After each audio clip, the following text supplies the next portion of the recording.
The 80s was an interesting time, not just in rock, but music in general. On one hand, there were still remnants from the golden era of the genre, those who favored hard rock and heavy metal.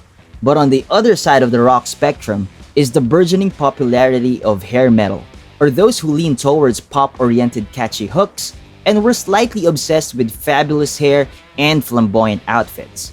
In this video, we revisit some of the notable events that defined the decade in terms of rock music. But first, go ahead and subscribe to our channel for more classic rock videos and click that bell icon so you'll get first dibs to all our new rock awesome content.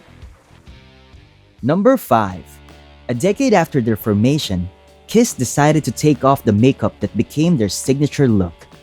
It was how they managed to stand out in the 70s in the first place, by wearing face paint and taking on certain stage identities.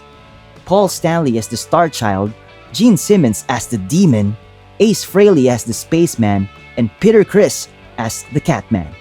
But in 1983, during an MTV interview, they revealed their faces for the first time. This was prior to the release of their 11th studio album, Lick It Up. According to Simmons, "Let's prove something to the fans." Paul said, "Let's go and be a real band without makeup," I reluctantly agreed. I didn't know if it was going to work, but I heard what Paul was saying. There was nowhere else for us to go. We did a photo session just to see what it would look like. We looked straight into the camera lens. We were defiant. I made one small concession to the fans.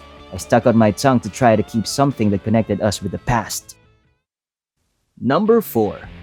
In 1985, two charity shows made history: Live Aid and Farm Aid. On July 13, 1985, at Wembley Stadium in London, Live Aid featured an all-star lineup to help raise funds for the Ethiopian famine relief. They raised $127 million, and thanks to the epic performances, some rock acts became legends after the event. For one, Queen not only stole the show, but also established themselves as titans in the music industry. 2 months later, on September 22, Willie Nelson, John Mellencamp, and Neil Young organized Farm Aid to help farmers in the US. Held at the University of Illinois Memorial Stadium, Bob Dylan, Billy Joel, B.B. King, Roy Orbison, and Tom Petty were just some of the performers who helped raise $9 million. It has since become an annual benefit concert. Number 3. MTV debuted on August 1, 1981, and music was never the same. They officially launched with John Lack saying, "Ladies and gentlemen, rock and roll." The first video they showed was the Buggles' "Video Killed the Radio Star," followed by Pat Benatar's "You Better Run." They followed the format of Top 40 radio, and instead of a disc jockey, they had video jockeys, or VJs. At the time, there weren't enough videos, and so they ended up repeating clips. Still, for the rest of the 80s, several rock stars found themselves catapulted to global stardom when their music videos were on heavy rotation in MTV. Artists like ZZ Top and Bon Jovi scored massive hits because of their videos. Number 2. Before there were streaming services and digital downloads, there were a couple of ways of listening to music: vinyl records and cassette tapes. But in 1982, Sony Philips and Polygram introduced the compact disc, or CDs.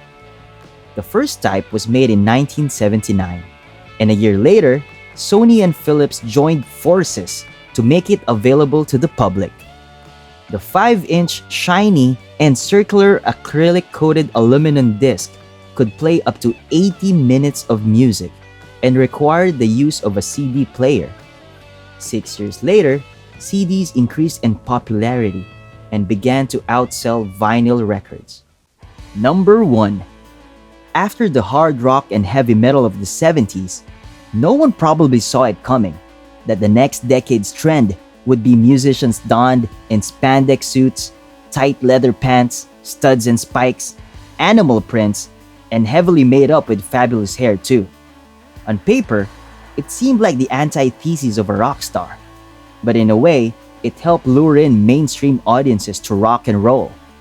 Bands like Def Leppard, Twisted Sister, and Motley Crue showed that purists and traditionalists may not approve, but hair metal dominated the 80s.